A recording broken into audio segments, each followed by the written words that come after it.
I did. Hey, Laurel and David. So this highway behind me, Route 35, that leads to Mount Hood, and that is the highway that lawmakers want to dedicate to these Japanese veterans. And Linda Tamura was one of the people behind this legislation. Her father and uncle fought in World War II. She also had family that was taken into internment camps during that time. Now, when this bill passes, Route 35 will be called the Oregon Nisei Veterans World War II Memorial Highway.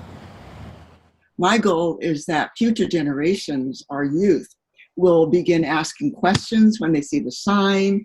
Linda Tamura is a Japanese American from Hood River. Her father and uncle both fought in World War II. She's one of the people behind a legislation to dedicate the 41-mile Route 35 highway to Nisei veterans. Nisei means second-generation Japanese American.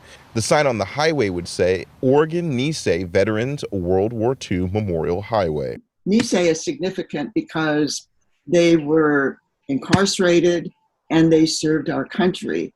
More than 130 Oregon Nisei soldiers served in Europe and the South Pacific during the war. This highway sign is meant to honor those soldiers. Many lived in Hood River County. Some of the soldiers were also sent to American internment camps during the war after Executive Order 9066. Following the Japanese attack on Pearl Harbor. When the legislation is signed by the governor, this highway will be the area's way of showing respect to these soldiers. Our goal is that we will be able to have 4 signs, 2 facing south and 2 facing north. And we'd also like to have an information sign that tells a little bit about Nisei veterans. People we spoke with in the area think the dedication is a good idea.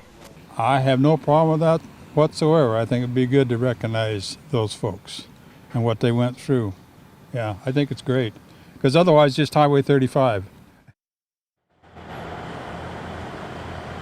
And Tamura hopes to have a dedication ceremony in August, and that's when the signs will be put on the road.